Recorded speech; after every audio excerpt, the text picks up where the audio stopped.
করছি, অপরাধ করছি, বুঝতে পারি নাই। আল্লাহ আমরা গজব দেখছি, গজব দেখছি। আমরা যে অন্যায় করছি, অন্যায়ের কোনো মাপ হয় না। আপনার নবীর উপরে আক্রমণ করছি, নবীরে মারছি। আল্লাহ এখন বুঝতে পারছি উনি আমাদের নবী, আমাদের পয়গম্বর। কান্না শুরু করছে। নিনুয়া নামক শহরের মানুষগুলা একসাথে আল্লাহর কাছে মাপ চাওয়া শুরু করছে। মালিক, অন্যায় করছি, অপরাধ করছি, মেহেরবানি করে আমাদেরকে আপনি মাফ করে দেন। আর জীবনে এমন কোনোদিন হবে না আপনার সঙ্গে আমরা অন্যায় করব না। কথা কি বুঝতেছেন? এই ইকুটা কমান, ডাবলিং হয় প্রচুর, বিরক্তিকর। ইকুটা কমান।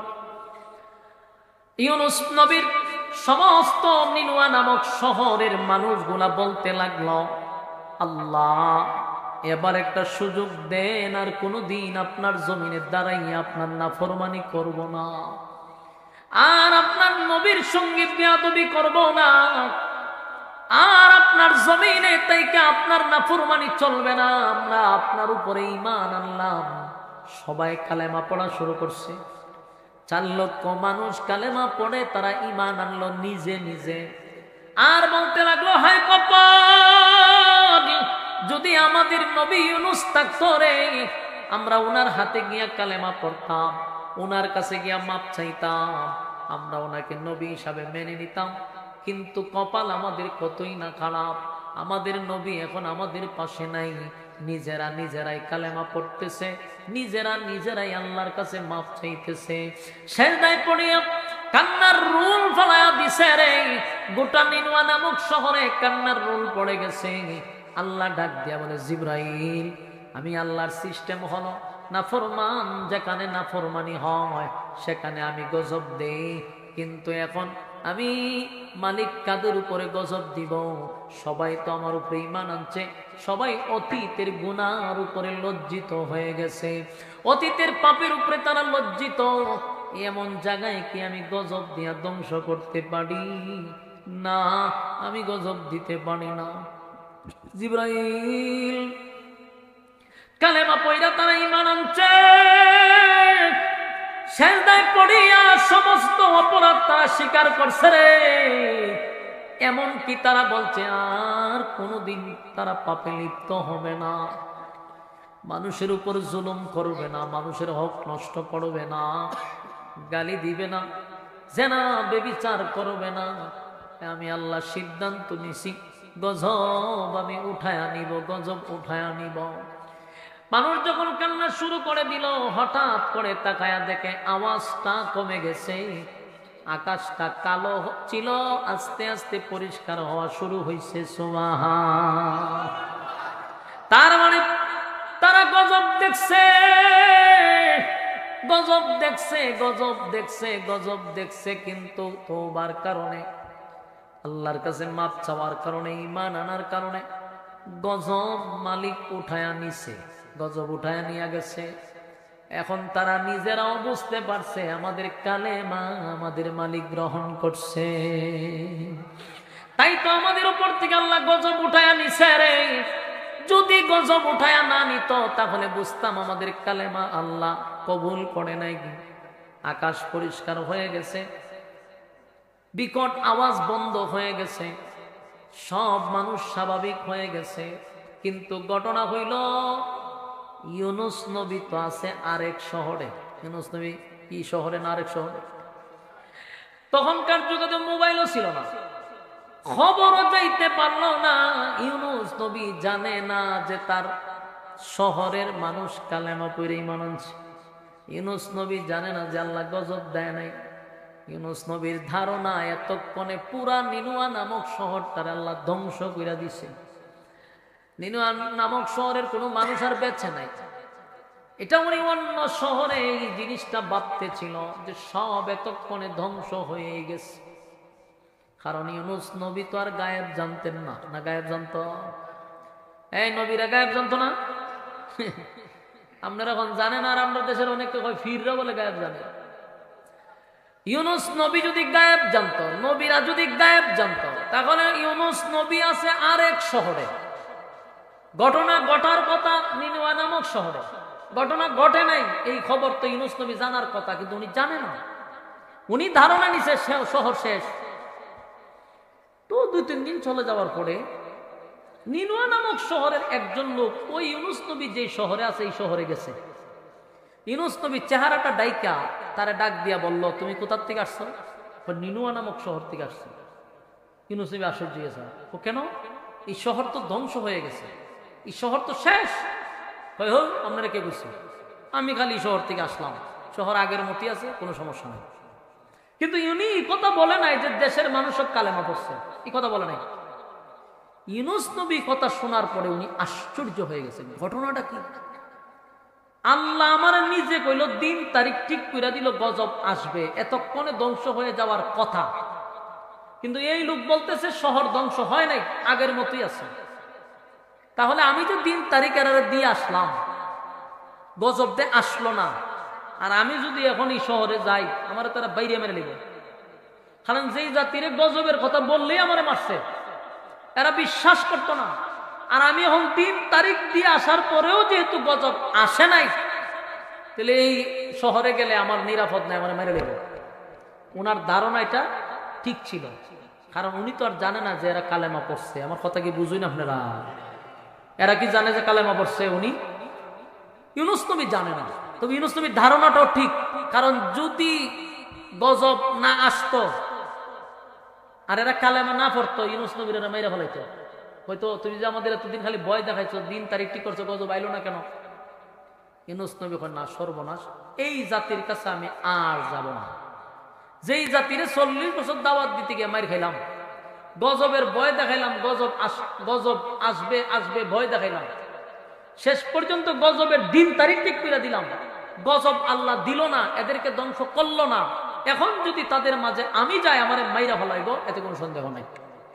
তাই ইউনূস নবী সিদ্ধান্ত নিছে, এই শহরে আর যাবে না।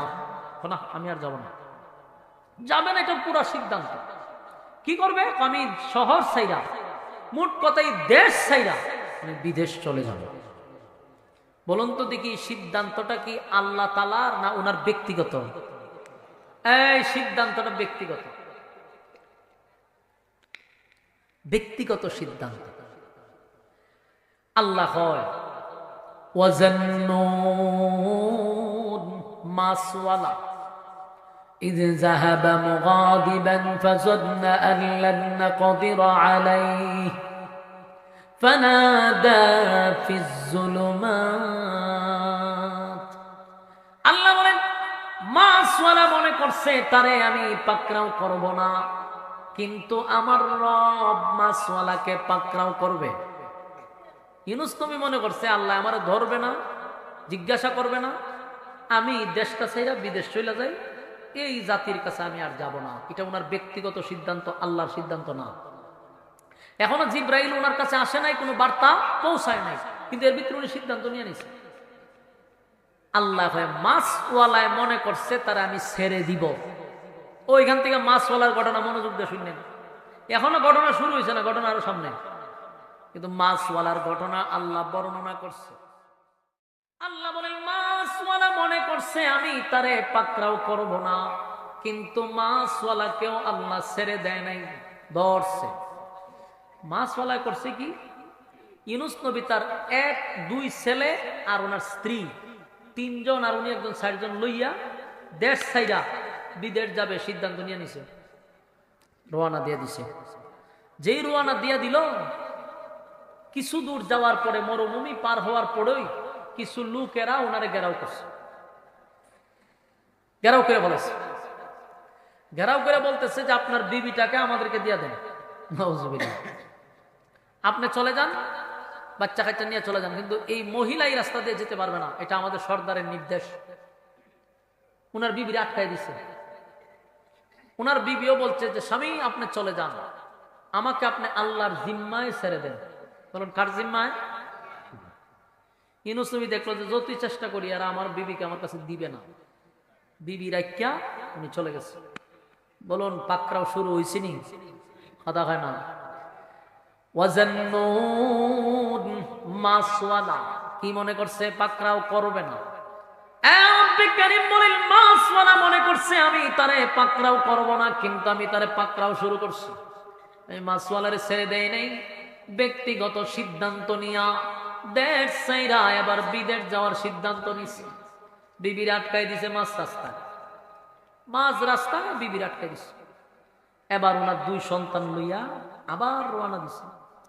তো বিদেশ যাইবার আগে সাগরের পাড়ে যাওয়ার আগে একটা নদী আছে।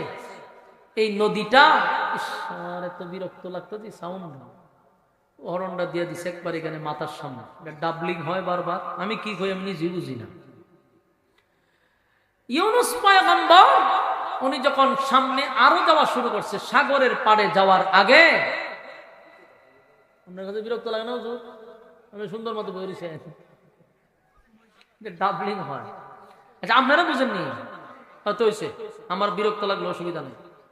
ইউনুস নবী সাগরের পাড়ে যাওয়ার আগে একটা নদী আছে, এই নদীটা পার হইয়া এরপরে গিয়া উনি সাগরে যাইতে হইব। ওখানে যাত্রীবাহী জাহাজ আছে, যাত্রীরা উড়ায় জাহাজ আছে। তৎকালীন সময়ে জাহাজ ছিল কিন্তু ইঞ্জিলা ছিল না। এখন তো প্রযুক্তির যুগ না, তখন ইঞ্জিল ছিল না। এই সাগরের পাড়ে যে জাহাজ ছিল এগুলা বাতাসের মধ্যে, এই যে কিতা কইটারে ফাল কইনি আপনারা, ফাল কইন ও এগুলা দিয়া যাইতো। ইউনুস নবী একটা নদী ক্রস করে তারপরে সাগরের পাড়ে গিয়ে সাগরে উঠবে। এই নদীতে বেশি পানি নাই, ধরেন না হাঁটু পানি, পানিতে কোনো স্রোত নাই। উনি চিন্তা করলো আমার একটা ছেলেরে পাড়ে রাখতে আর একটা ছেলের ওই পার রাখতে আবার এটারে নিয়ে যাব। উনি ছোট ছেলেটারে কুলে নিয়ে সাগরে নামছে, আরে নদীতে, নদী পার হতে হবে। নদীতে নামার পরে যেই নদীটা ছিল মরা নদীর মতো, কোনো স্রোত নাই, পানি বেশি নাই, যেই ইউনুস নবী নদীতে নামছে নদীর মধ্যে পানির স্রোত বাড়ছে। বলুন পানির স্রোত বাড়ছে না পাকড়াও করছে? وَظَنُّونَ إِذْ ذَهَبَ مُغَاضِبًا فَظَنَّ أَن لَّن نَّقْدِرَ عَلَيْهِ فَنَادَىٰ فِي الظُّلُمَاتِ। মনে করছে তারে পাকড়াও করব না, তারে ধরব না, কিন্তু নদীটার মধ্যে নামছে, এটার মধ্যে পানির স্রোত আসিল না, পানিও আসিল না, কিন্তু যেই মাত্র নামছে পানির স্রোত বাড়ছে, এমন বাড়ছে যে উনি দাঁড়ায় থাকার মতো কোনো সুযোগ নেই। ভাই এটা একটু কমান, এগুলা কমান। আমি এত শান্তির অভাব না, এত নিশ্চিন্তা ঘুমাইছে। এখান থেকে একটা বিরক্তি লাগতেছে, আওয়াজটা ডাইরেক্ট দিয়ে দিছে এমনি, সেটিংই বোঝে না কিসের এটা স্বরলিপি আজ এরা নাম দিয়া চলতেছে।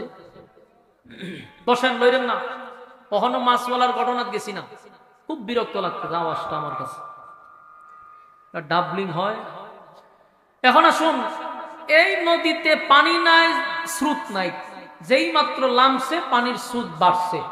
উনার সন্তানটারে উনি ধৈর্য যে রাখবে এই ক্ষমতাও নেই, এত স্রোত বাড়ছে, টাইম না সন্তানকে নিয়ে যাচ্ছে।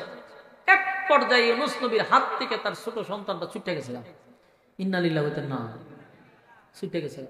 বলুন তো দেখি, আপনার সন্তানটা যদি নদীর মাঝখানে আপনার হাত থেকে ছুটতে চলে যায়, বাবা হিসাবে কেমন লাগবো? ভালো লাগবো আপনারা না? আপনারা আওয়াজে বোঝা যায়, কয়েকবার ছেড়ে দিচ্ছেন, শ্রোতার লক্ষণে বোঝা যায়। আল্লাহ কয় মাছওয়ালার আমি কি করছি? পাকড়াও করছি। যেই নদীতে পানি নাই, স্রোত নাই, হঠাৎ করে পানি কোথার থেকে আসলো, স্রোত কোথার থেকে আসলো, বোঝা গেল এটা স্রোত না, এটা আল্লাহর পাকড়াও, ধরে লেছে আল্লাহ। আপনি আল্লাহর অনুমতি ছাড়া, বিনা সিদ্ধান্তে, ব্যক্তিগত সিদ্ধান্ত লইয়া উনি দেশ ছাইরা বিদেশ যাওয়ার সিদ্ধান্ত নিছে। আল্লাহ কয় নদীতে যেমনি নামছে পানির স্রোত বেড়ে গেছে, পানির স্রোতের কারণে ছোট বাচ্চাটারে আটকায় রাখতে পারলো না, নিয়ে গেছে। এখন কি করব? ফারের ভাই চাইছে যে নদীর পাড়ে বড় ছেলেটা না দাঁড়া রয়েছে, তাকায়া দেখে হেডারে বাগালে দৌড় মারছে। কিসে নিছে? বাগে নিয়ে দৌড় মারছে। ইউনুস নবী বুঝা লাইছে যে আসলে এগুলো কোনো ঘটনা না, এটা আমার আল্লাহ ধরে লিছে, আমারে ধরছে। কারণ আমি আমার মালিকের সিদ্ধান্ত ছাড়া কাজ করলাম, মালিক পছন্দ করে না। বিবিরেও আটকাইছে, সন্তানটিরও আটকাইছে। কথা কি বুঝতেছেন? আওয়াজ কি শোনা যায়? হ্যাঁ, আওয়াজ পাইতেছেন নি? আওয়াজ দেন না কেন আপনারা? বলুন, ধরছেনি? পাকড়াও করছে। বড়টা রলে গেছে বাঘে, শুরুটা রলে গেছে ভানিয়ে। বউরা আটকালিছে রাস্তার মাঝখানে। শেষ নিও না, সর্বদিক দিয়ে ওনারে ধরছে। এরপর উনি সিদ্ধান্ত অটল, দেশ ছেড়ে দিবে। সব হারাইয়া মন খারাপ তো নদী ফাইরিছে, বাইরে সাগরের ফারকে দাঁড়াইছে। দাঁড়াইয়া দেখে এটা একটা জাহাজ, যাত্রীবাহী, এটার ভিতরে গিয়ে উঠছে। উঠার পরে মনটা খারাপ না, স্ত্রী সন্তান হারাইয়া পয়গম্বর মনটা খারাপ নিয়ে বসে রয়েছে। যাত্রীবাহী জাহাজ যখন পুরাটাই বুকিং হয়েছে, এরা দিছে সাইডা, বিদেশের উদ্দেশ্যে রওনা। জাহাজ তো তার গতিতে চলতেছে, কিন্তু গঠন হইল সাগরের মাঝখানে আইসা এখন আর জাহাজ আর যায় না, জাগাত ঘুরে, এক জায়গাতেই ঘুরে। কথা কি বুঝতেছে? ঘুরে না, পাকড়াও করছে। ইউনূস নবী তাকায়া দেখে জাহাজ আর সামনে যায় না রে, এটা খালি জাগাতই ঘুরে। এখন জাহাজের সমস্ত মানুষ কান্নার রোল পড়ে গেছে। হায় হায়, আমাদের জীবন এখানে শেষ হবে, এটা আমাদের তো জানা ছিল না। আর যারা জাহাজের নাবিক তারাও বলতেছে কত রাস্তা দিয়ে যায় আর আয়, কোনদিন এমন অবস্থা আমরাও দেখি নাই। কি হয়ে গেল? ঘটনাটা কি হইল? জাহাজ তো সামনে জানা হলে জাগাতি ঘুরে, জাগাতি ঘুরে। এখন চিল্লাচিল্লি যখন শুরু করছে, সবাই বসছে। দেখেন, আমি একটা জিনিস আশ্চর্য সেই জায়গাতে আইসা, আল্লাহ এদেরকে কি পরিমাণ মেধা দিছে দেখেন। এখন তো আমরা যা করিল প্রযুক্তির কারণে, আর তৎকালীন মানুষের আল্লাহ এমন মেধা দিছিল, এরা মেধা দিয়ে অনেক কিছু বলতে পারতো, বাইর করে নিতে পারতো। এরা তাৎক্ষণিক এটার ভিতরে বসে বৈঠকে বসছে যে ঘটনাটা কি, কিসের জন্য এটা জাগাত ঘুরে, এটার একটা ব্যবস্থা তো বাইর করতেই হবে। এরা তুগাইয়া ঘটনা তো একটা পাইছি। বলে কি?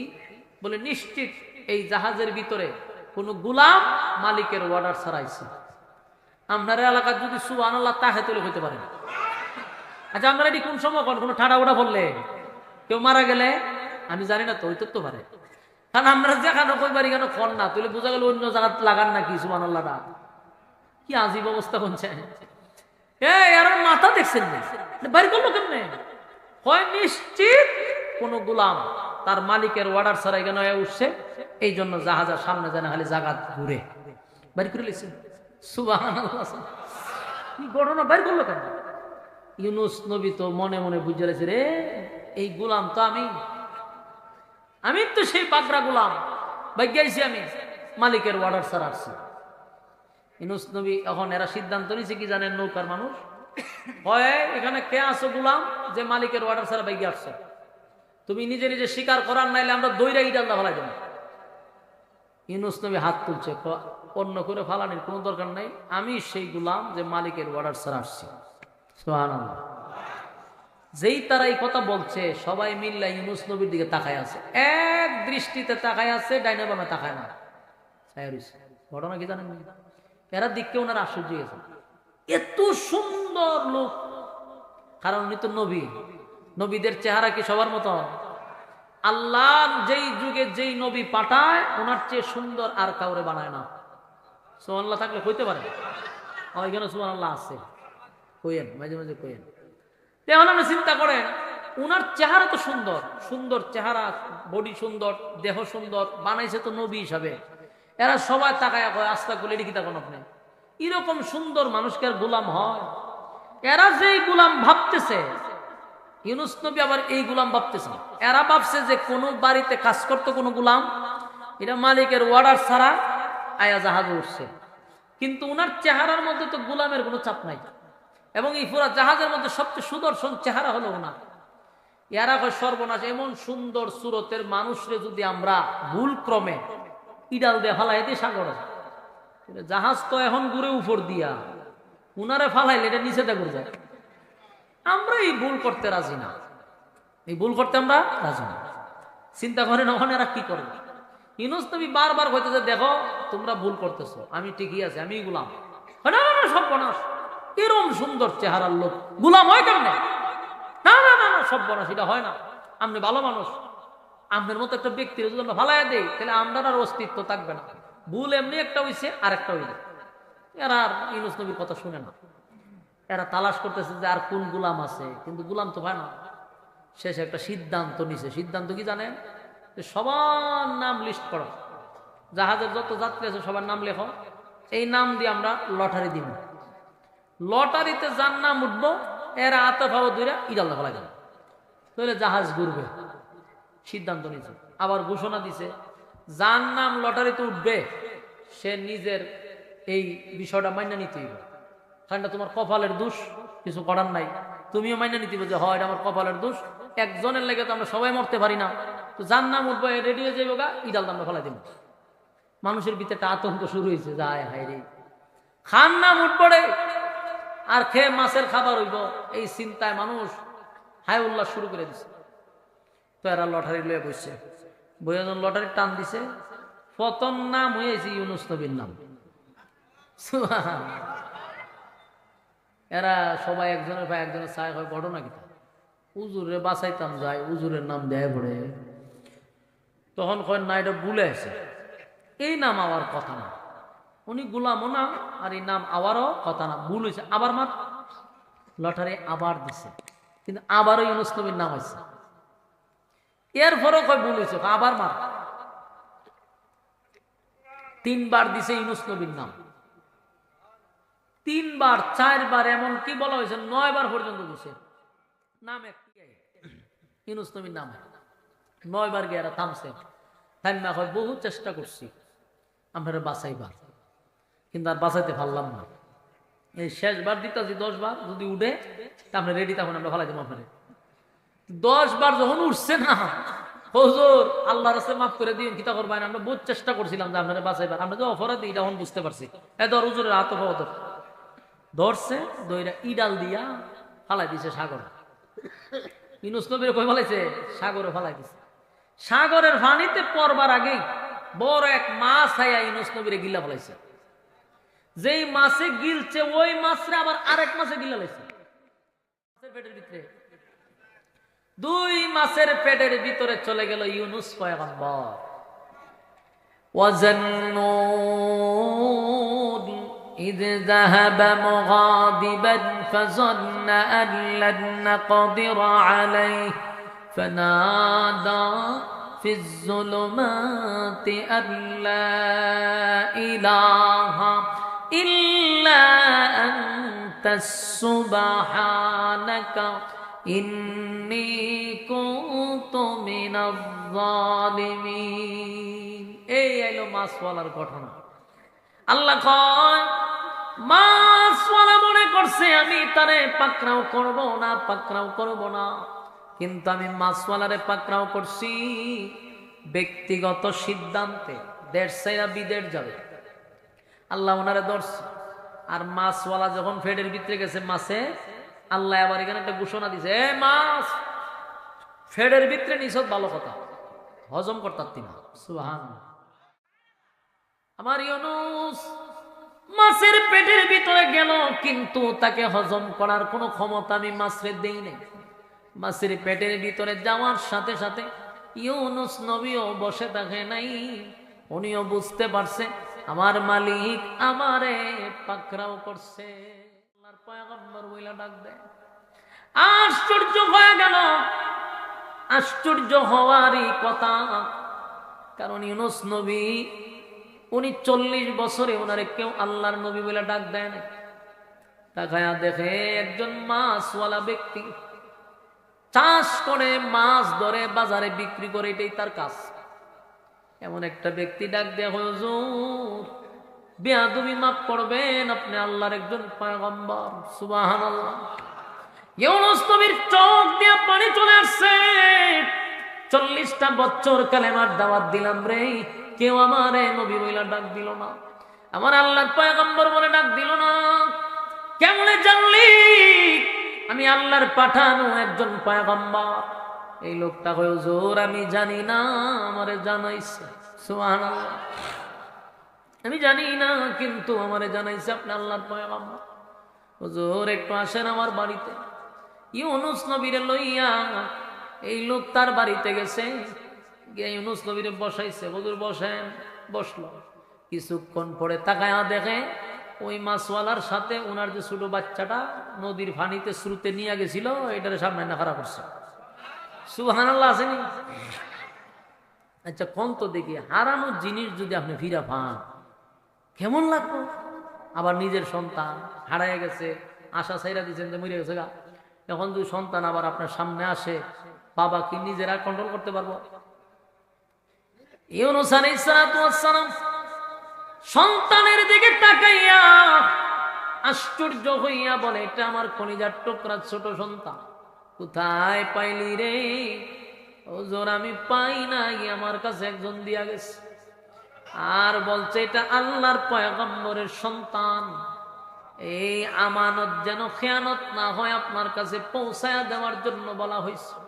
হুজুর আজকে 40-50 দিন ধরে আমি আপনার খুঁজে খুঁজে খুঁজে সাগরের পাড়ে হাঁটি, চতুর্দিকে আপনারে তালাশ করি, কত জায়গায় যাই কিন্তু আপনার সন্ধান পাই না। আজকে আমি আপনারে দেখেই বুঝতে পারছি আপনি আল্লাহর পয়গম্বর। বাবা তার সন্তানরে জড়ায়া ধরছে, জড়ায়া ধরে কান্না শুরু করছে আর বলে, মালিক আপনি আমার কলিজার টুকরা সন্তানটা ফিরাইয়া দিলেন। আল্লাহ খুশিতে আনন্দে ইউনূস নবী সিজদায় পড়িয়া মালিকের শুকরিয়া আদায় করতে লাগলো। সুবহান। সন্তান পাইছে তো, হারানোর সন্তান ফিরে পাইছে। আবার ওনারে ওই মাছওয়ালা, যিনি মাছ দইরা দইরা বাজারে বিক্রি করে, এই ব্যক্তি আবার নবীরও ডাকছে, তার মানে পয়গম্বর হিসাবে উনারে ডাক দিছে। এটার একটা আনন্দ। 40টা বছর কালেমার দাওয়াত দিলাম, কত মায়ের খাইলাম, কত রক্ত ঝরাইলাম, কেউ নবী বলল না। এই লোকটা নবী বইলা ডাক দেয়। ইউনূস নবী মালিকের দরবারে খুশি শুকরিয়া আদায় করে। এবার ছোট সন্তানটারে কোলে নিয়া সামনের দিকে রওনা দিছে। সামনের দিকে যখন রওনা দিল, যেই মাত্র সামনের দিকে রওনা দিছে, এক গ্রাম পাড়ি দিয়ে আরেক গ্রামে গেছে, হঠাৎ করে দেখে পাহাড়ের উচ্চ টিলার থেকে একজন কাঠুরিয়া পিছন দিক দিয়া ডাক দেয়, আল্লাহর পয়গম্বর একটু দাঁড়ান। সুবহান। ইউনূস আলাইহিস সালাতু ওয়াস সালাম আশ্চর্য হয়ে গেল, পাহাড়ের একজন কাঠুরিয়া আমাকে নবী বলে ডাক দেয় রে। আমি রীতিমতো ইউনূস নবী আশ্চর্য হয়ে গেছে, যারা আমার জীবনে নবী বলে নাই, যেই এলাকায় দাওয়াত দিলাম, যেই শহরে আমি থাকলাম, দাওয়াত দিলাম, মাইর খাইলাম, কেউ কালেমা পড়লো না। আর এত দূরের মানুষ আমার নবী বইলা ডাক দেয়। এক কাঠুরিয়া কিভাবে বুঝলাম আমি যে আল্লাহর পয়গম্বর? বলে আপনার ছেলেটারে কুলে দিকে বুঝতে পারছি, কারণ এই যে ছেলেটারে কুলে রাখছেন, এটার একটা কফি আছে আমার কাছে। সুবহান। ডুপ্লিকেট একটা আছে। এবার কাটুরিয়ার বাড়িতে নিয়ে গেছে, গিয়া দেখে ইউনূস নবীর বড় ছেলেটা দাঁড়ায় আছে। সুবহান। এই যে ছেলেটাকে বাগে নিয়ে গেল, সেই ছেলেটা ওই কাটুরিয়ার বাড়িতে। ইউনূস নবী খুশিতে আনন্দে সিজদায় পড়ে কান্দে আর বলে, মালিক আমার হারানো সন্তান আপনি ফিরিয়ে দিলেন। মূলত এদেরকে বাগেও নেয় নাই, পানিও নেয় নাই, আল্লাহ তার ফেরেশতা দিয়া ইউনূস নবীর কাছ থেকে আড়াল করে দিছে। ওই যে পাকড়াও করছে, বহু নবীদেরকে আল্লাহ পরীক্ষা করছে। যদি আপনি নিজেকে ইমানদার দাবি করেন, ঠিক নবী রাসূলদেরকে আল্লাহ পরীক্ষা করাইছে, যাদের কোনো গুনাহ ছিল না। নবীরা মাসুম, নবীরা কি? তারপর তাদের উপর আল্লাহ পরীক্ষা চালাইছে। আর আমি আর আপনি নিজেরে ইমানদার দাবি করি, মনে করছি আমাদের উপরে পরীক্ষা আসবে না। কি কোন পরীক্ষা আসবে না? পরীক্ষা আসবে। অলরেডি পরীক্ষা এসে বসছে, অলরেডি কি পরীক্ষা আসছে। এমন সবচেয়ে বড় ইমানের পরীক্ষা দিতে হবে বাউলদের ব্যাপারে। কথা হয় না যে বাউলরা আল্লাহর শানে বেয়াদবি করে, আল্লাহকে গালি দেয়, আল্লাহর ইজ্জত নিয়ে টানাটানি করে, এই সমস্ত বাউলদেরকে যারা ফক্ক নিয়ে কথা বলতেছে, এদেরকে বয়কট করা সময়ের দাবি। কথা কি বুঝতেছেন?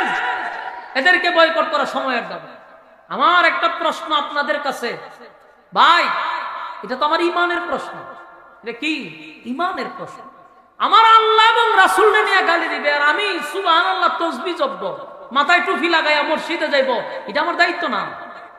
তাসবিহর মধ্যে ইসলাম শেষ না, টুপির মধ্যে ইসলাম শেষ না, আপনার আরো দায়িত্ব আছে।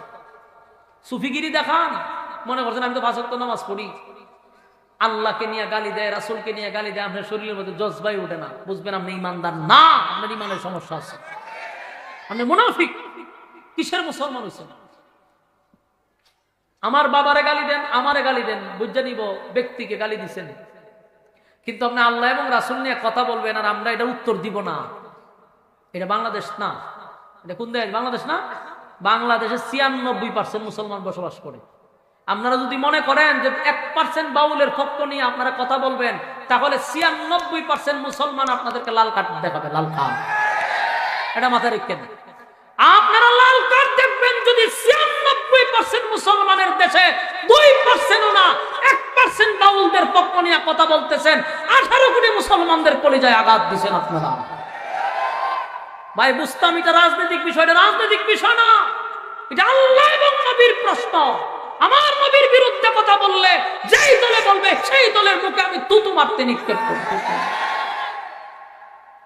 আপনাদেরকে বলছি, ময়মনসিংহের মানুষেরা, ফুলবাড়িয়ার ভাইয়েরা, ভাই কোন দল করেন আমার কোনো দেখার বিষয় না, আপনার ব্যক্তি যে কোনো দল করতে পারেন, আমরা কোনো দল করি না, তাই কোনো দলের পক্ষ নিই না। কিন্তু দুঃখ হলো যেখানে আল্লাহ এবং নবীর প্রশ্ন, সেখানে কি আপনি চুপ করে বসে থাকবেন? এটা আপনার ইমানি দায়িত্ব। আপনি নামাজ পড়ে জান্নাতে যাবেন, শুধু নামাজ রোজা হজ জাকাত করে জান্নাতে যেতে পারবেন? এটা আমাদের ইমানি পরীক্ষা, এটা আমাদের ইমানের পরীক্ষা।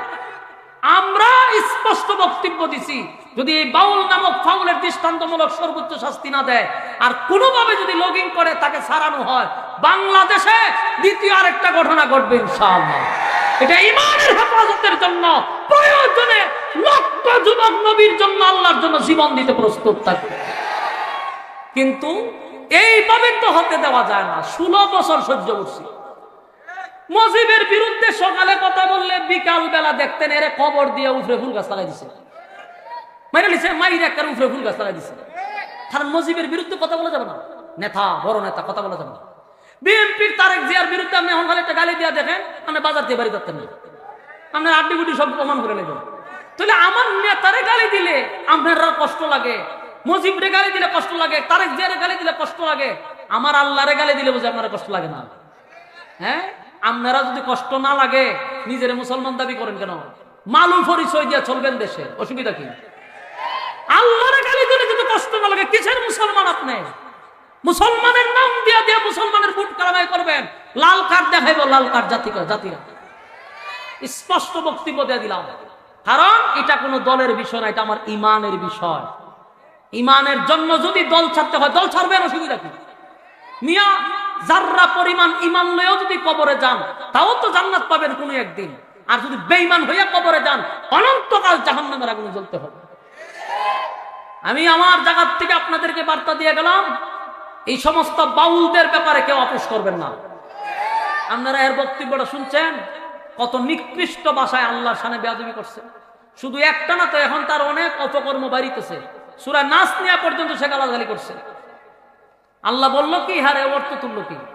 আর অধিকাংশ বাউল গুলার শিক্ষাগত যোগ্যতা হইল 5 পাস 4 পাস। এই গন্ড মূর্খদের পক্ষে যারা সাফাই গায়, এরাও এদের মতো নাস্তিক আর মুরতাদদের অন্তর্ভুক্ত।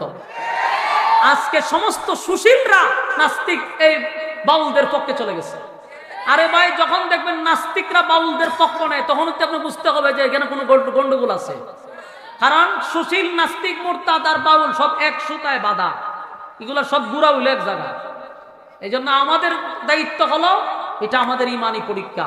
আল্লাহ এবং নবীর বিরুদ্ধে যদি কথা হয়, আমরা মুসলমান হিসাবে প্রতিবাদ করেই যাব, বাধা দিলে আরো তীব্র হবে ইনশাআল্লাহ। রাজি আছেন না নাই? লিল্লাহি তাকবীর, লিল্লাহি তাকবীর। রাজি আছেন তো ইনশাআল্লাহ? আমরা ইনশাআল্লাহ সময়ে সৎ ব্যবহার করে যাব ইনশাআল্লাহ। শুধু সময়ের অপেক্ষা। এটা 96% মুসলমানের দেশ, এই কথাটা আপনাদেরকে স্মরণ করায় দিলাম, ভুললে চলবে না।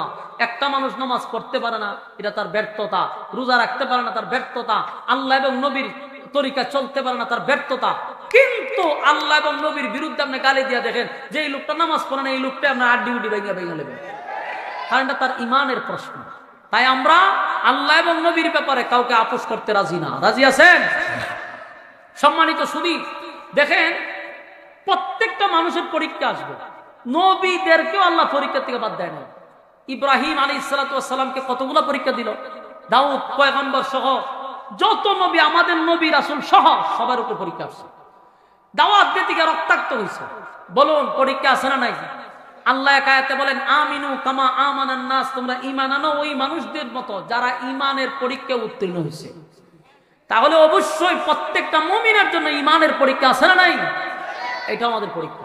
তো হযরত ইউনূস পয়গম্বর উনি চিন্তায় পড়ে গেল, দুই সন্তান, একটারে নিল ভানিয়ে বাসাইয়া, আর একটারে নিল বাগে দৌড়াইয়া। দুনুটা আমার কাছে আসলো কেন? কিভাবে? বলে এটা আল্লাহ গঠাইছে। বলুন আল্লাহ গঠাইছে।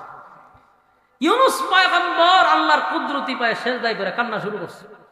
কারণ দুইটা সন্তান হারাইয়া তো উনি একবার নিঃস্ব, এখন দুই সন্তান ফিরত পাইছে, খুশি না বেজা?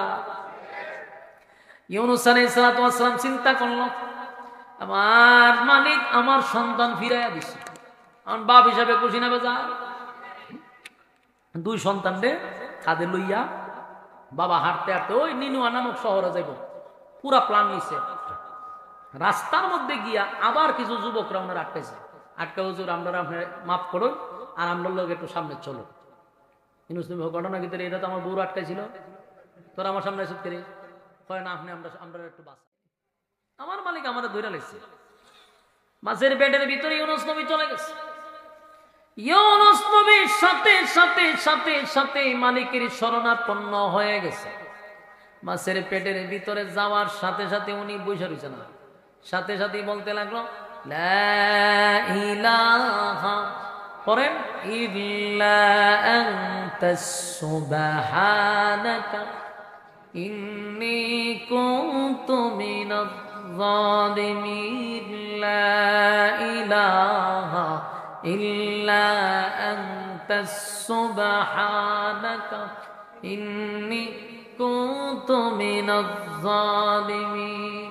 লা ইলাহা ইল্লা আনতা সুবহানাকা ইন্নী কুনতু মিনাজ জালিমিন। একদিন দুই দিন নয়, পড়তেই লাগলো। যেই মাত্র মাছের পেটের ভিতরে গেছে, সাথে সাথে ইউনূস নবী কার শরণাপন্ন হইছে? আল্লাহর কাছে শরণাপন্ন হয়ে গেল। ইউনূস পয়গম্বর সাথে সাথে বলতে লাগলো, আল্লাহ আপনি ছাড়া কোনো মাবুদ নাই, কোনো ইলাহ নাই, আপনি পবিত্র, আমি জালেমদের অন্তর্ভুক্ত হয়ে গেছি। আল্লাহ আমি অন্যায় করছি, আমি অপরাধ করছি, আপনি ছাড়া কোনো মাবুদ নাই, আর এই কঠিন মুসিবত থেকে পৃথিবীর কেউ আমারে বাঁচাইতে পারবে না। আমি মাছের পেটের ভিতরে চলে আসছি, কেউ জানে না, আমারে কেউ বাঁচাইতেও পারবে না। আল্লাহ আপনি ছাড়া কোনো উপায় নাই, আপনি ছাড়া কোনো মাবুদ নাই। আল্লাহ আপনি পবিত্র, আল্লাহ আমি জালেমদের অন্তর্ভুক্ত, মেহেরবানি করে গো আপনি আমারে হেফাজত করেন। শুরু করছে।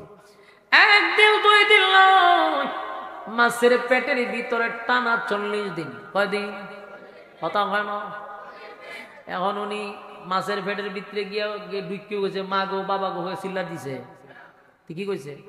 শুরুতেই আল্লাহর শরণাপন্ন হয়ে গেছে। এখান থেকে আমাদের একটা শিক্ষা নেওয়া দরকার।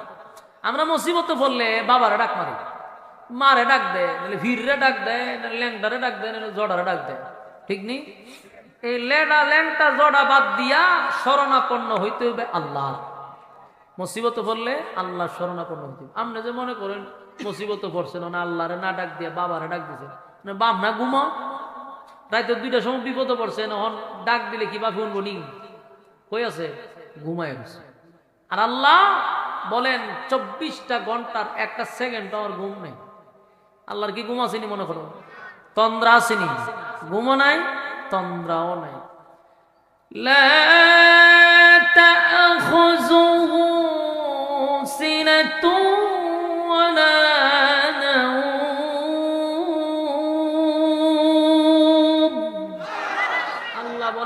ঘুমও নাই, আমার তন্দ্রাও নাই। সুবহানাল্লাহ।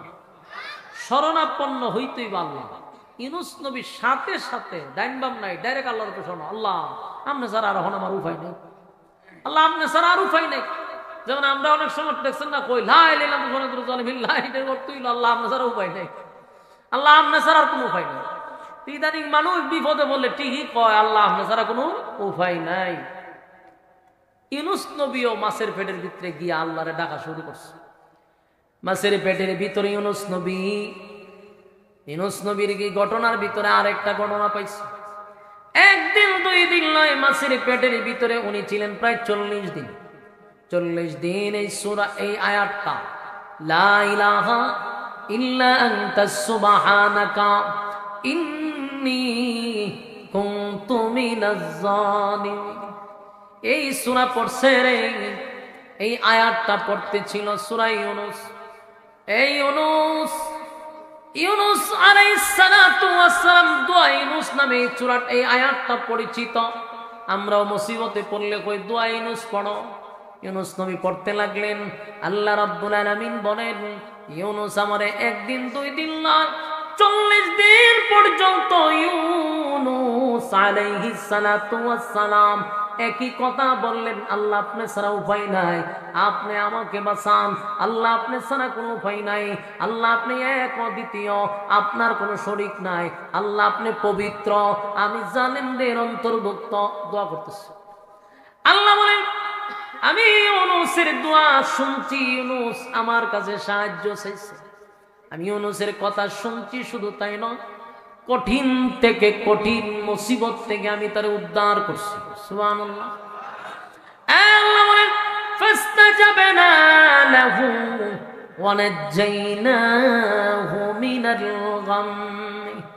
আল্লাহ বলেন, আমি ইউনূস রে শুধু তার ডাক শুনছি এমনটা না, তার আমি অক্ষত অবস্থায়, আমি তার সুস্থ অবস্থায় ফিরাইয়া দিছি। সুবহানাল্লাহ। আমার ফুলবাড়িয়ার ভাইয়েরা, আমি আপনাদের কাছে জানতে চাই, মাছের পেটের ভিতরে গেলে কি কেউ বাঁচে? সাপে খাইলে কেউ বাঁচে? বাঘে খাইলে বাঁচে? আল্লাহ অসম্ভবটাকে সম্ভব করে দিলেন। মালিক চাইলে যে পারে রে, দুইটা মাছের পেটের ভিতরে ইউনূস আলাইহিস সালাতু ওয়াস সালাম, দুইটা অন্ধকারের ভিতরে, পানির আর একটা অন্ধকার, এই সাগরের নিচে মালিকের জিকির করে, মালিকের জিকির করে। আল্লাহ কয়, আমার ইউনূসকে আমি ফিরাইয়া দিলাম। মাছের পেটের ভিতরে এমন ব্যথা সৃষ্টি করছে, মাছের ব্যথার কারণে আল্লাহ বলেন মাছের পেটের ভিতরে ব্যথা সৃষ্টি করে দিচ্ছে। ব্যথার কারণে মাছ সাগরের তলদেশ থেকে দৌড়াই আসছে, ফারের মধ্যে উগলাইয়া ছেড়ে দিছে। সুবহানাল্লাহ। উগলাইয়া দিছে সাইরা। ইউনূস নবী সশরীরে, মানে সুস্থ, কোনো ধরনের অসুস্থ না, উনি আয়া জমিন দাঁড়াইছে।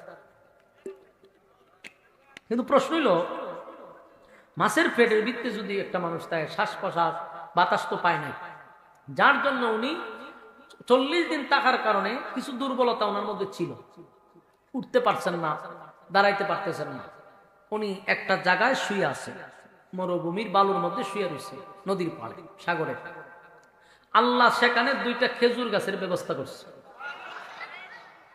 আশপাশে লতা পাতা দিয়া ডাইকা রাখছে, কারণ এই প্রচন্ড রুদ্র ওনার শরীরে লাগলে কষ্ট হবে, রৌদ্রের যেন কষ্ট না হয়, এই জন্য আল্লাহ এখানে লতা পাতারও ব্যবস্থা করছে। আর দুই খেজুর গাছ দাঁড়াই রয়েছে, উপর থেকে পাকা পাকা খেজুর ফোড়ে উনি খায়। তো সাগরের পানি না তিতা, লবণাক্ত না, তো সাগরের পানি খাইব কেমনে? আল্লাহ উনাকে মিষ্টি পানির ব্যবস্থা করে দিচ্ছে। তাহলে একদিকে হলো মিষ্টি পানি, অন্যদিকে হইল গিয়া খেজুর খায়। শরীরে আস্তে আস্তে আস্তে আস্তে একটু শক্তি বাড়তেছে, শরীরে আস্তে আস্তে জাগা পাইতেছে। ইউনূস নবী শেখানো মাছের পেটের ভিতর তে বাইরে আল্লাহর কাছে শুকরিয়া আদায় করছে যে আল্লাহ আপনি আমাকে সুস্থতার সাথে ফিরাইয়া দিয়েছেন। কিন্তু ইউনূস নবীর যে আল্লাহ পাকড়াও করছে, এটা ইউনূস নবীর একটা পরীক্ষা স্বরূপ। আল্লাহ মাছের পেটের ভিতরে আছে 40 দিন, এর সামনে ঘটনা আসতেছে। এই পুরা যা কিছু হয়েছে মালিক এটা চাইছিলেন, তাই আল্লাহ ঘটাইছেন, ঠিক না? কিন্তু শরীর তো দুর্বল, খেজুর ফড়ে উনি খায়, খেজুর ফড়ে উনি খায়। হঠাৎ করে মোটামুটি উনি নিজেই বুঝতেছে যে না, শরীরটা জাগাতেছে, এখন ওইটা খারো নিজে খারই না।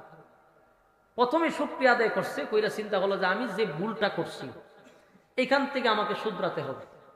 প্রথম কথা হলো, আমি আমার আল্লাহর ওয়ার্ডার ছাড়া, আমি আমার দেশ ছাইরা, উম্মত ছাইরা আমি বিদেশ যাওয়ার সিদ্ধান্ত নিয়েছি। এটা আমার প্রথম ভুল, এটা আমার সিদ্ধান্তটা ভুল ছিল। দেখেন একজন পয়গম্বর তার ভুল স্বীকার করতেছে, উনি পয়েন্টগুলো বাইর করতেছে কোন কোন জায়গায় আমি অপরাধটা করছি। কারণ উনি তো বিশাল এক ঝামেলা হয়ে আছে, মাছের পেটের ভিতরে 40 দিন, তখন এটা কি বাড়ির দ্বারে কথা। এখন উনি সিদ্ধান্ত নিয়েছে কি করবে, যে না, যেই জায়গার থেকে আমি ভুল শুরু করছি সেখান থেকে আমি শুধরাবো। আমি এখন এখান থেকে সুস্থ হয়ে আবার নিনুয়া নামক শহরে যাব, সেখানে গিয়ে আবার কালেমার দাওয়াত দিব। মানুষ যদি আমাকে রক্তাক্ত করে, মানুষ যদি আমাকে হত্যাও করে, তাও আমি আমার আল্লাহর আইন জমিনে বাস্তবায়ন করবো। সুবহানাল্লাহ। আচ্ছা বলুন তো দেখি, নিনুয়া নামক শহরের মানুষ কি আর কাফের আছে না সব ঈমান আনছে? উনি কি এটা জানে? কারণ উনি কি গায়েব জানতো? যেই সমস্ত মানুষটা বলে নবীরা গায়েব জানে, এরা ওই আউল ফাউল বাউলের অন্তর্ভুক্ত, ঠিক কিনা? এই যে বাউল গোষ্ঠীরও দেখবেন এরকম আউল ফাউল কথা কয়। আবার ওয়াজ স্টেজে কিছু বাউল আছে, এক বাউল হলো একতারা নিয়ে নাচে, আর একটা বাউল আছে ওয়াজ স্টেজও বাউল আছে কিছু, এরা একতারা দিয়া গান বাজায়, এরা দুতারা তিনতারা বাদ দিয়া মুখ দিয়া গান গায়। এরার বক্তব্য হইল যে নবী গায়েব জানে, শুধু শেষ না, ফিরাউলিয়ারাও গায়েব জানে। নাউজুবিল্লাহ। একমাত্র গায়েবের মালিককে। নবীরা কতটুক জানতেন? আল্লাহ যতটুক জানাইতেন। নবীরা এতটুকুই জানতেন, আল্লাহ যতটুক জানাইছেন। জিব্রাইল আসে নাই, ইউনুস নবীর জানান নাই। তাই ইউনুস নবী এখনো জানে না যে নিনুয়া নামক শহরের মানুষ কালেমা পড়ে ঈমান আনছে। তাই উনি সিদ্ধান্ত নিয়েছে আমি আবার যাব, সেখানে কালেমার দাওয়াত দিব। এখন উনি আস্তে আস্তে ফিটফাট হয়েছে, রেডি হয়েছে যে শহরে যাইতে হইব, আমার কাজ বাকি। ইউনুস আলাইহিস সালাতু ওয়াস সালাম রওনা দিছে, লম্বা সফর। হাঁটতে হাঁটতে একটা জায়গায় গিয়া পৌঁছছে যেখানে মোটামুটি মানুষ আছে, ওই জায়গা পর্যন্ত পৌঁছে গেছে দীর্ঘদিন হাঁটার পরে। তো উনি যখন রাস্তা দিয়ে যাইতেছে, দেখে এক লোক পিছন দিক থেকে ওনারে ডাকে আল্লাহর পয়গম্বর বইলা। সুবহান। ইউনুস আলাইহিস সালাতু ওয়াস সালাম চিন্তায় পড়ে গেল, একদিন দুই দিন নয়, আমি 40টা বছর কালেমার দাওয়াত দিলাম, 40টা বছর কালেমার দাওয়াত দিছি রে। আমি 40 বছর কালেমার দাওয়াত দিতে গিয়ে মার খাইলাম, রক্তাক্ত হইলাম, কিন্তু আমারে কেউ কোনোদিন আল্লাহর পয়গম্বর বইলা ডাক দিছে না। আজকে পিছন দিক দিয়া কে আমারে গেল, সামনে গিয়া দেখে উনার বিবি এক জায়গায় বসা। উনার বিবি বলতেছে, স্বামী আপনি আমাদের যেরকম রেখে গেছিলেন আমি এরকমই আছি, কোনো খেয়ানত হয় নাই। সুবহান। ঘটনাটা কি? বলে ঘটনা হইল, যেই বকাডে গুলা উনার বিবিরে নিয়ে আসছে, যার কাছে নিয়ে আসছে হইল ওই এলাকার সবচেয়ে বড় লুচ্চা কোম্পানির সদস্য। কি কোম্পানি? লুচ্চা কোম্পানির সদস্য। বলতে এই এলাকাতে যত মহিলা যায় এই এর কাছ থেকে কেউ বাঁচতে পারে না। তো পয়গম্বরের বউ তো লই আইছে উড়াইয়া, আইনা হন এর যখন গেছে দর্ত, এর হাত গেছে ফেরালাইছে। সুবহানাল্লাহ। ফেরালাইছে হয়েছে। তখন চিল্লি শুরু করছে যে আমার শেষবারের মতো মাফ করে দেন, আমি ভুল করছি, অন্যায় করছি। এই চিল্লাইছে 2-3 দিন। উনি দোয়া করছে, আবার আল্লাহ হাত বালা করে দিচ্ছে। তো হে প্রতিদিন চলছে, কিন্তু যে লুচ্ছাছে কিছুদিন পরে গেছে আবার দর্ত, আল্লাহ আবার দিছে ফেরালাইছে করে। এমন আবার চিল্লায় যা আর করতাম না, এই শেষ, কান্নাকাটি শুরু করছে। আবার দোয়া করছে, তেহের হাত আবার বালুছে। আবার 15-20 দিন পরে হে যায় আবার ধরত। এখন হাত দুটাও গেছে ফেরালাইছে। এখন ওনার বিবি কয় যে তুই এইভাবেই থাক, তুই যতদিন এইভাবে থাকবি আমি ততদিন সেইবে তখন এইভাবেই থাক, তুই ভালোই থাক। 2 হাত ফেরালাইছে বলিছে।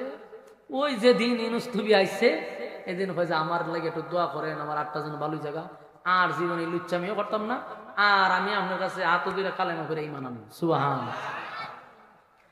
দোয়া করছে, এর হাত ভালোছে। কালেমা হইরে ইমান আনছে, সুবহানাল্লাহ।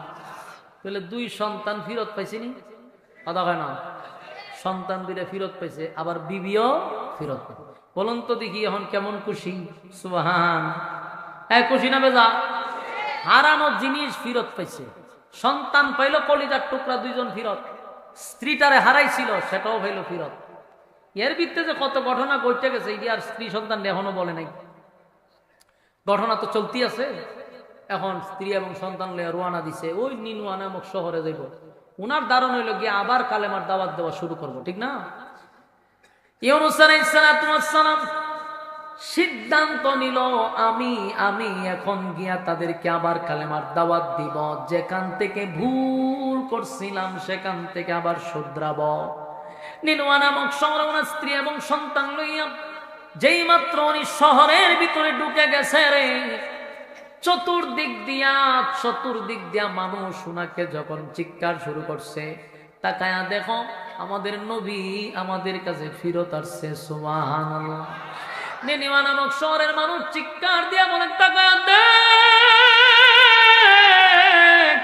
আমাদের আল্লাহ আমাদের নবীকে আমাদের কাছে ফিরাইয়া দিছে রে। মানুষ কান্না শুরু করছে। ইউনূস নবীরে পাইয়া এত খুশি, এত খুশি, এত খুশি। ইউনূস নবীও দেখে অবাক হয়ে গেল, যেই জাতি আমার বিরুদ্ধে দাঁড়াইত, যেই জাতি আমার নির্মম ভাবে নির্যাতন করত, আমারে মারধর করত, সেই জাতি আজকে আমার কাছে আইসা আমারে পাওয়ার পরে তারা আনন্দে লাপাইতেছিল। ইউনূস নবী কয়, ঘটনা কি? বলে, ঘটনা হলো আপনি যে গজবের দিন তারিখ দিছিলেন, ওই তারিখ মতো গজব আমরা দেখছি। দেখার পরে আল্লাহর কুদরতি পায়ে সেজদায় পড়ে কান্না শুরু করছি। আমরা আমাদের অতীতের সমস্ত গুনার জন্য লজ্জিত, আমরা মালিকের কাছে মাপ চাইছি, আল্লাহ আমাদেরকে মাফ করে দেন। আল্লাহ মাফ করে দিছে। আপনার নবী, আপনি একত্ববাদের উপরে ঈমান আনার কথা বলছিলেন, আমরা নিজে নিজে ঈমান আনছি। আর এতদিন ধরে আপনাকে পাগল পাগল পাগল হইয়া আমরা তালাশ করতেছিলাম, কত শহরে গেলাম, কত জায়গায় পাঠাইলাম, ওগো নবীজি আপনাকে আমরা পাই নাই। তবে আজকে আনন্দ, আল্লাহ আমাদের নবীকে আমার কাছে ফিরাইয়া দিছে। নিনুয়া নামক শহরের মানুষ কালেমা পড়ে ঈমান আনলো, তারা তাদের নবী ফিরত পাইল। আমার যুবক ভাইয়েরা, এই যে ইউনূস পয়গম্বরকে আল্লাহ পাকড়াও করলো, এর একটা কারণ হলো ইউনূস নবী আল্লাহর সিদ্ধান্তের বাহিরে ব্যক্তিগত সিদ্ধান্ত নিছে। এরপরে ইউনূস পয়গম্বরকে মাছের পেটের ভিতরে ঢুকাইল। 40 দিন থাকার পরে ইউনূস নবী আল্লাহর শরণাপন্ন হওয়ার কারণে ওনাকে আল্লাহ সুস্থ অবস্থায় ফিরাইয়া দিছে। কিন্তু এই আয়াতের শেষ অংশে আল্লাহ বলেন, ওয়াকাযালিকা নুজিল মুমিনিন। আল্লাহ রাব্বুল আলামিন বলেন, এই পৃথিবীর মানুষেরা শুন, কেউ যদি কোনোদিন মুসিবতে পড়ে রে, বিপদে যদি আপনি আমি পড়ে যাই, বিপদে যদি পড়ে যাই, তাহলে কাউরে ডাক দিব না, বলুন শরণাপন্ন হইব কার? আরো জোরে কার? সবাই জুড়ে বলেন কার? শরণাপন্ন হইব আল্লাহর। কারণ আল্লাহ বলেন, বান্দারে আমাকে বাদ দিয়া যদি অন্য কারো কাছে চাস, আমি আল্লাহ যে বরদাস্ত করতে পারি না। তাই মুসিবতে পড়লে কাউরে না ডাক দিয়া বলবো, মালিক অন্যায় করছি, অপরাধ করছি, আল্লাহ নিজের মাথায় নিজে কোরাল মারছি, আল্লাহ বুঝতে পারি নাই, আপনার শরণাপন্ন হয়ে গেলাম। আপনার নাম রহমান, আল্লাহ আপনি দয়ালু, আপনি যদি মাফ না করেন বলেন না আমরা কার কাছে যাব? এইভাবে মালিকের কাছে কানতি মিনতি করে মালিকের কাছে যদি শরণাপন্ন হয়ে যায়, আল্লাহ বলেন, ওয়াকাযালিকা নুজিল মুমিনিন। আল্লাহ বলেন, আমি ওয়াদা দিলাম এই যুগে যারা আল্লাহর শরণাপন্ন হবে, এখনো যারা আল্লাহর শরণাপন্ন হয়ে যাবে, আমি আল্লাহ ওয়াদা দিলাম কিয়ামত পর্যন্ত এইভাবে আমি মুসলমান ইমানদারদেরকে বাঁচাবো। সুবহানাল্লাহ। আমার যুবক ভাইরা বলুন, মুসিবতে পড়লে কার কাছে চাইব? আল্লাহর কাছে চাইব। রাতের অন্ধকারে যদি রাতের 2টার সময়, রাতের 3টার সময় যদি মুসিবতে পড়ে যায়, আমরা কোনো পীর ফকির রে যদি ডাক দেই, আমরা যখন ডাক দিব পীর ফকির হয়তো বা ঘুমায়া থাকবে, কিন্তু আল্লাহ বলেন বান্দারে আমি ঘুমাই না, আমার ঘুম নাই, আমার তন্দ্রা নাই। তুই যদি আমি আল্লাহরে গভীর রাত্রে একবার ডাক দেস, আমি আল্লাহ 70 বার তোর ডাকে সাড়া দিস।